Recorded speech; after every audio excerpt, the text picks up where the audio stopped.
Cascade Hoops Talk, bringing the world NAI basketball one podcast at a time.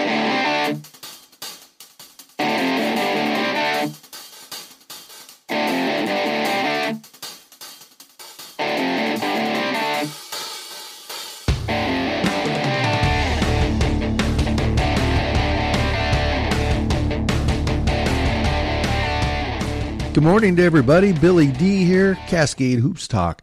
I'm on Twitter at Cascade Hoop Talk. Please subscribe and like this podcast wherever you get it. I want to remind everybody this morning, I'm not sure if I've ever told you this, NAI basketball is the best entertainment value in America. Have you bought a season ticket? Buy a couple. Get your seats. Get to these games. Support these athletes. These are not just athletes, they're student athletes. They go to school full-time, and they play basketball. They represent the school you support, and they also represent your community. You should appreciate them, and whoever the coaches are at your local school, go up to them and tell them how much you appreciate what they do. These guys give away their life. Their families basically don't see them during the season because they want to bring pride to your community, and they fight very, very hard to do it. Thank them. Tell them how much you appreciate them. And thank the athletic director for making it happen as well. Remember, NAI basketball is part of your community. That's what makes it special. While we're talking about community and NAI basketball, what a great lead-in, because today we have Colby Blaine. He's the head coach over there at College of Idaho, the Yotes. What a program. They are definitely part of that community there in Caldwell. I've been there many times. Even though I always go there rooting for the opponent, they're always great basketball fans, treat you with respect. Once they throw the ball up in the air, though, everybody knows that all bets off at that point. But they are very, very good people. They support their program. They love NAI basketball. Colby should be very proud of what he's built there in Caldwell. Colby is going to be entering his fourth season over there at Caldwell in the Cascade Conference in Idaho there. He's won 80% of the games since he's been there. He's the first coach, the first program ever, College of Idaho, to ever sweep the Cascade Conference in the regular season. He's been to the Final Four. He's won 2 Cascade Conference tournament championships. He's had a fun-filled, packed 3 years. He's done a very good job over there. So Colby Blaine's going to talk about it. They completely turned over the roster there. Tons of young people. He's really recruited well. I'm excited to hear about a lot of these freshmen. And Colby Blaine from College of Idaho will join us in just one moment.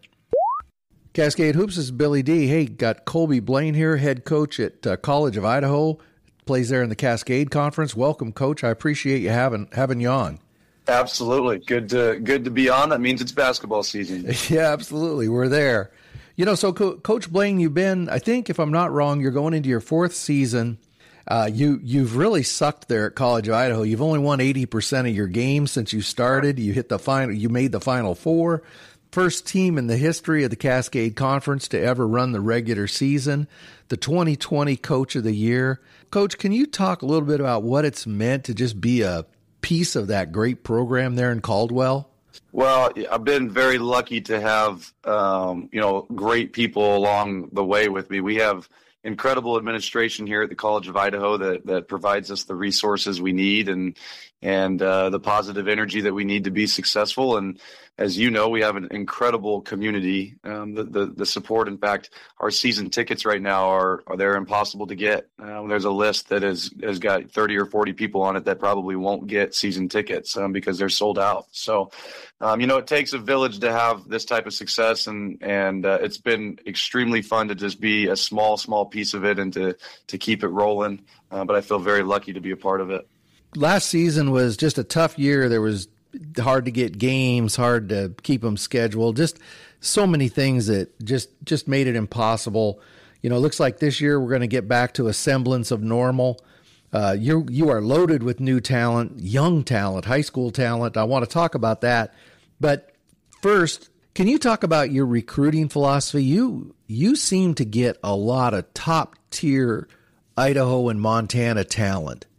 Sure. Well, we certainly really believe in winning our local area. And for any coach that's listening in the country, I think any program, and I don't care what level it is, any program in the country's got to win their local area. I think so many people think they need to get to different places, but kids that come from your local area have a ton of pride, and they just understand maybe more of the tradition and the history. And so we do put a huge focus on our Idaho and Montana recruiting, and we're pretty lucky. I get to work, myself and our staff get to work with an AAU program called Select Basketball, which traditionally has Idaho and Montana's best basketball players playing in it during the spring and the summer. And so I kind of get a front row seat to be able to watch these kids grow. And so not only do I know who they are, but they know who I am and who our program is. And so there's this real easy transition when these guys join our program, and any local guys join our program. They just kind of understand what the expectations are. Well, you've definitely filled up with them this year, and we'll talk about that in a moment. But, you've got some 2 seniors. Both have been very successful for you, Ricardo Time and Ivory Miles Williams. They've both been, I'm going to call them role players. I don't mean that in a poor way, but they're really going to have to step up to more leadership positions this year, I'm assuming. Can you talk about Ricardo Time and Ivory Miles Williams, what you expect from them this year?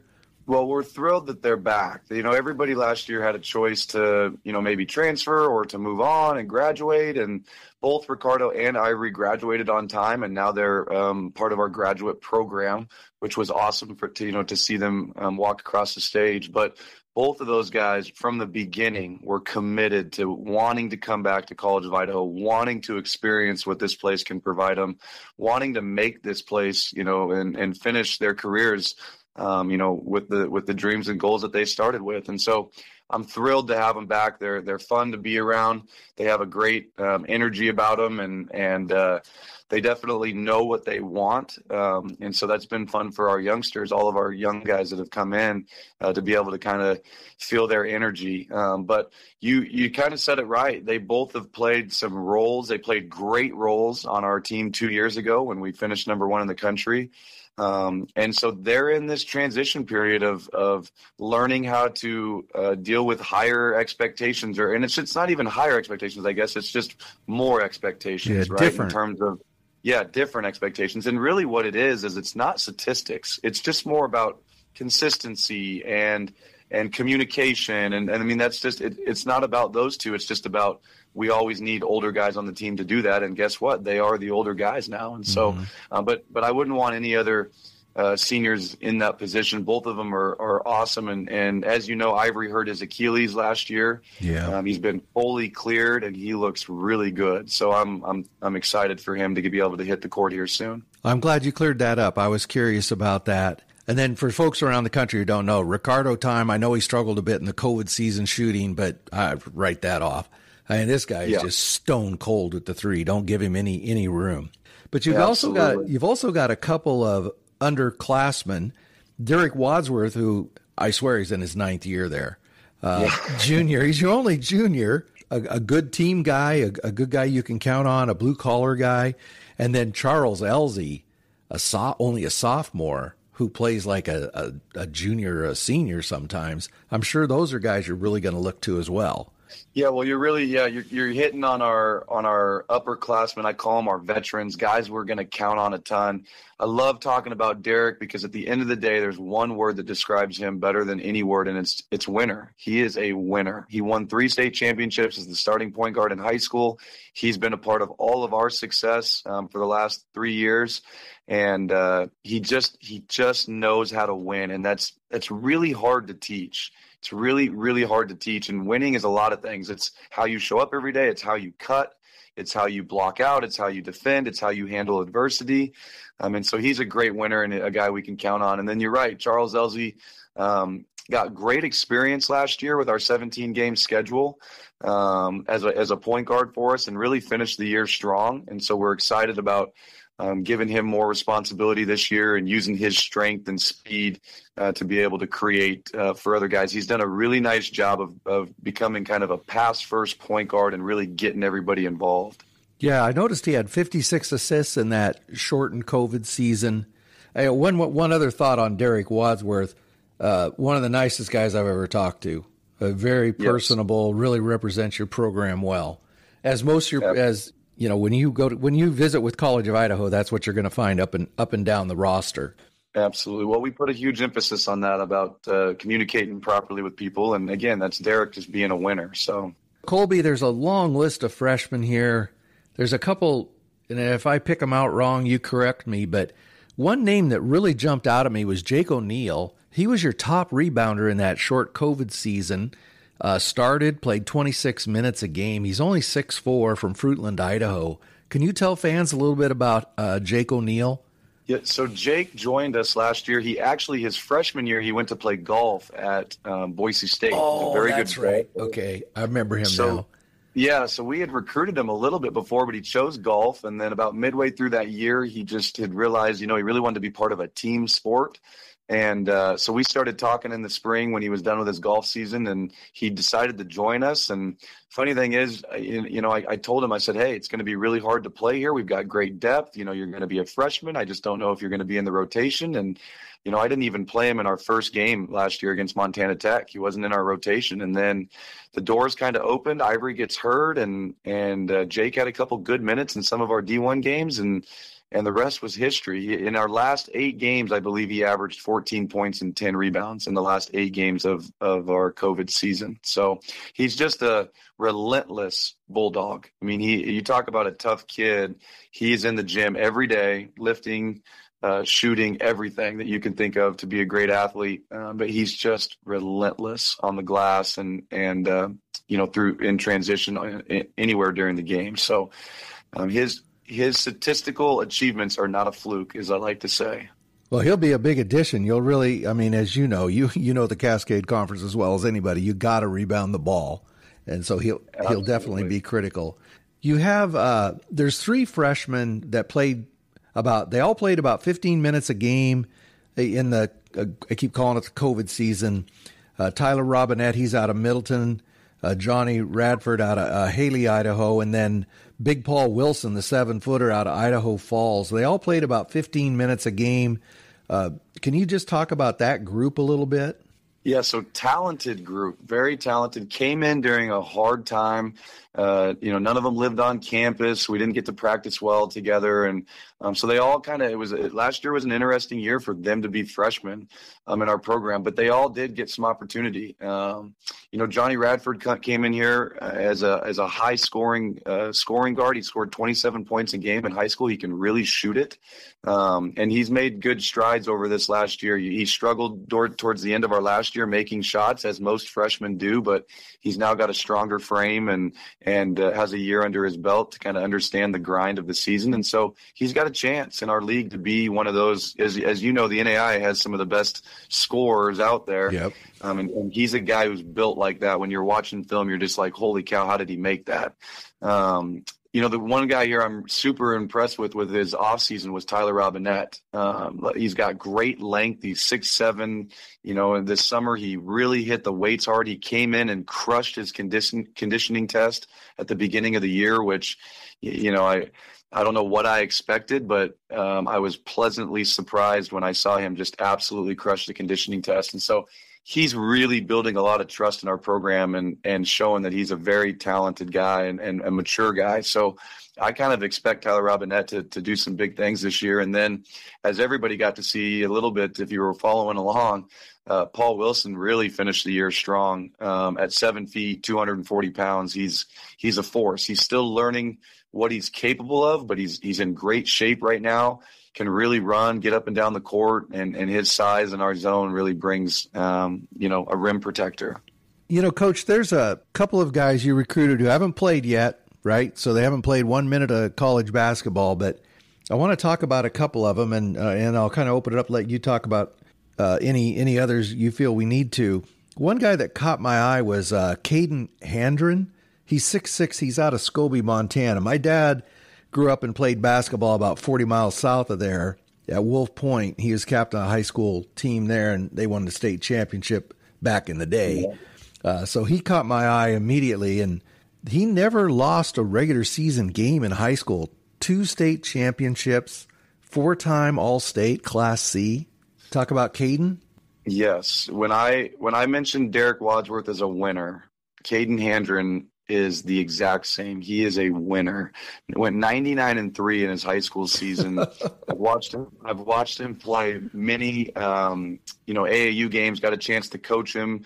His last 2 years of summer AAU, he went 19-1 both summer seasons. He's a big guard. Not a score first guard. He can really pass. He can, with his length, he can see over defenders and really distribute the ball. He's got great length defensively as well. And he can play that point guard spot. So, you get pretty big when he's running that spot, but really it comes down to his toughness and just his winning mentality. He just gets it. And so, I'm going to be honest. I really think that Caden might be the biggest sleeper on our roster. I think he can really help gel our team together in terms of just putting the pieces together. If you remember 2 years ago on our number one team, we had a guy named Jake Bruner, who I think a lot of guys might look out there and say, geez, why does Jake start? What is it that he does? Cause he wasn't a big scorer. He just 6'5", didn't really look the part. Jake Bruner left here the all-time winningest player, and it's because he just connected the pieces. I think Caden's going to do that for us. I'm very, very excited about him. Coach, there's a couple other guys on paper at least have a lot of potential. Drew Wyman, he's out of Great Falls, 6'5". He was Montana Gatorade Player of the Year, Mr. Basketball, 2-time AA All-State, 21-point average his junior and senior year in high school.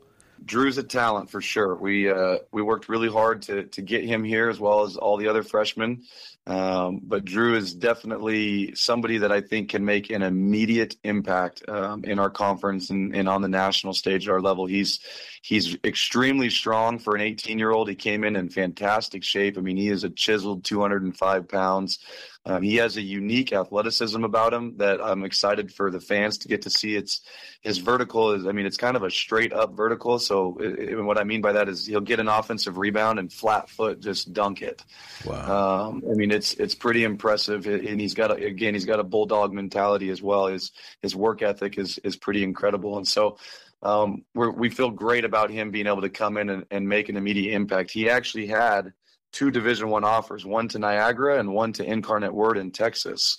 But he what I love about him was he chose relationships, he chose community, he chose team chemistry over all of that. And so, not only Drew, but all of our guys chose to be here because they want to put something special together. And if anybody doesn't think this is a great freshman class, I've gone about halfway through it. Just listen to this, guys. Stratton Rogers, he's out of Eagle, Idaho, 6'5", 5A All-State. Shot 59% in high school. Whit Miller, 6'3", out of Boise, 5A All-State. Brian St. Clair, 5'11", out of Wyoming, 3A West Player of the Year, 3A All-State. Again, they haven't played a minute of college basketball, but up and down the roster, you've got a lot of I'll call it projected talent. It doesn't mean anything till they step on the court in Southern Oregon or somewhere, right? But talk to me about your concern about this group. You got to be kind of both, right? You got to be excited about them and a little bit concerned. Oh yeah, absolutely. That's what we do as coaches, right? That's why we don't sleep. I don't think I've slept for the last month already because I'm worried about this and that. But no, that freshman class, we put a huge emphasis on winning. That was a big emphasis this year. We wanted guys that understood winning. And so I'm excited to see this group grow through our program because the things that they have that they just don't even realize they have will show themselves. But, we are very talented. We have great depth. At every position, we have multiple guys, 2 to 3 guys at every spot. And so that's it's going to create some challenges in terms of playing time. And that's always hard in elite programs is, being able to provide playing time and have guys sacrifice and want to be part of something bigger than themselves. And so, again, that's, when we recruit, we put a huge emphasis on trying to find guys that understand those dynamics. I do still think, on paper, we are still pretty young in terms of our roles. We talked about Charles Elzy and our veterans earlier. Paul Wilson started for us last year. Jake O'Neal started for us. Those are both freshmen. they've all done really good things, but those guys have not started and played in a full season where, you're on the road all week, every other week, and you're competing for conference championships. And so while we do have good experience back, I am curious to see how we grow together as guys are learning roles still. But that's the exciting part for us as a coaching staff is to mentor these guys through the year. And but I love our depth. I love our depth a ton. Colby, that's one of the things as a fan, what I'm most interested in as we kick off the season is how these young guys have a lot of talent, but they still haven't gone to a packed Northwest or a packed Warner Pacific or a packed College of Idaho and done those long bus rides and then play in front of all those loud fans. And I just think it's a different dynamic. You have a lot of freshmen. Oregon Tech has a great backcourt, but they're all freshmen. Yeah. How are they, and they haven't played in front of those crowds. So, only time will tell, but that's something that I'm going to be really curious about this season. Absolutely. Well, that's where you have to have veterans to be able to win conference championships and compete at the national tournament. You got to have veterans that are efficient and that can mentor and take the pressure off of your freshmen. While we do have a lot of freshmen that will play for us, we are counting on our veterans to take that pressure off of them. And we really do feel like that's where a lot of our success has always come as guys have gotten older, they've taken on that responsibility of handling the big moments, the momentum shifts, the adversity in the locker room, after a win or a loss. And I feel really good about where our leadership is. Having Ivory back healthy is a huge deal for us. He's a great storyteller in our program, and he's a very reliable leader. And so just having him healthy, even though he was around last year, but having him back on the court in practice has made a huge change for our team already. And another great young man. Coach, there are so many tough places to play in the Cascade, in my opinion. And you can't say College Idaho. Where is the toughest place to go play? That's a good question, because I could name about 9 schools that I love playing at because they're so fun. Obviously, your OIT is always a blast when school's in session because they get that crowd right there on the baseline. That's definitely a fun one for sure. But I always really love playing at Northwest. Yep. Just because it's just so loud and rowdy because there's only, they can only fit about 400 people in there. And the court just feels tight, and the momentum just feels, no matter what. I mean, every game has momentum shifts, but at Northwest in their gym, those momentum shifts just feel, 10 times more because of the way the sound bounces off the walls. And so, Northwest can be a really difficult place to play. They have quite a home advantage there. I completely agree with you 100%. And, that's always been my take. I was talking to Coach Drinkwine, it wasn't last season, it was before.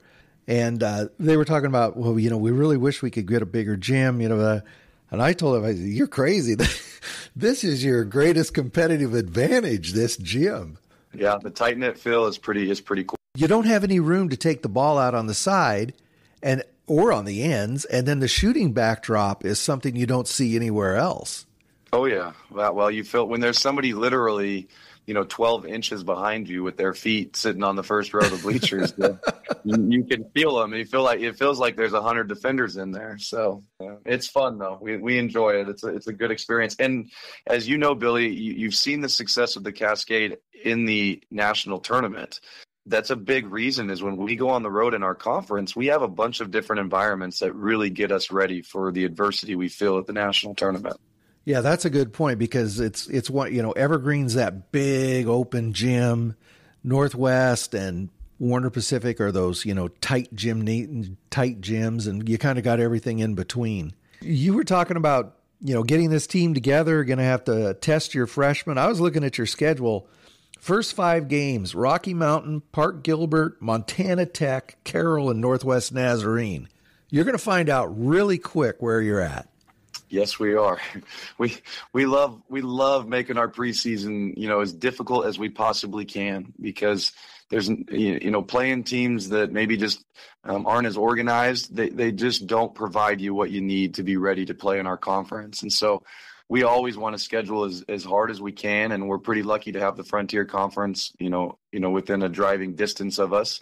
But I'm extremely excited to open the year with Rocky and Park, but very excited to get on the road to go test ourselves against Montana Tech and Carroll, who both just got picked. Carroll was picked first in the Frontier. Tech was picked second in the Frontier. I'm pretty sure Carroll will be a top 5 team in the country, and so will be a great opening preseason for us for sure. Yeah, absolutely. On paper, Carroll is just loaded. They'll be really, really tough and experienced. Well, the first 4 games of the year, Colby, you're on your own. But beat Northwest Nazarene. I'll always root for you in that game. I'm in on that. I'm sure Coach Parnell over at OIT would agree. So that's right. He played there one year. I remember that. He did play there. But yeah, no, we've been splitting with Northwest Nazarene the last 7 years. They've won their home game and we've won our home game. So at some point we're gonna hopefully flip that and go 2-0 on the year. Yeah, so you're gonna have to turn that. You're representing the NAI here. They left the NAI right. And they need to pay for it. And you're the only guy who's in the right position to do it every year. I agree. We're ready to go. So that's awesome. Hey, Colby, I'm really looking forward to basketball season. I can't wait to get over there to Caldwell. I'm sure I'll run into you somewhere, probably down in Klamath Falls, but really looking forward to watching you guys play, getting to see you again. I'm just looking forward to basketball, period, Colby, to tell you the truth. You bet. We are too. It's been just being able to practice in a normal environment this year has changed our entire experience. And so we appreciate your coverage. And I know the Cascade Conference this year is going to be as strong as ever, as will most teams in the country with having guys come back. And so I can't wait to see how this year finishes out for everybody. Well, thank you for taking the time, Coach. I always enjoy talking to you. Best of luck as the season starts, and I'll talk to you during the season as well. Sounds good. Thank you, Billy. We'll see you soon. Okay. Thank you, Colby.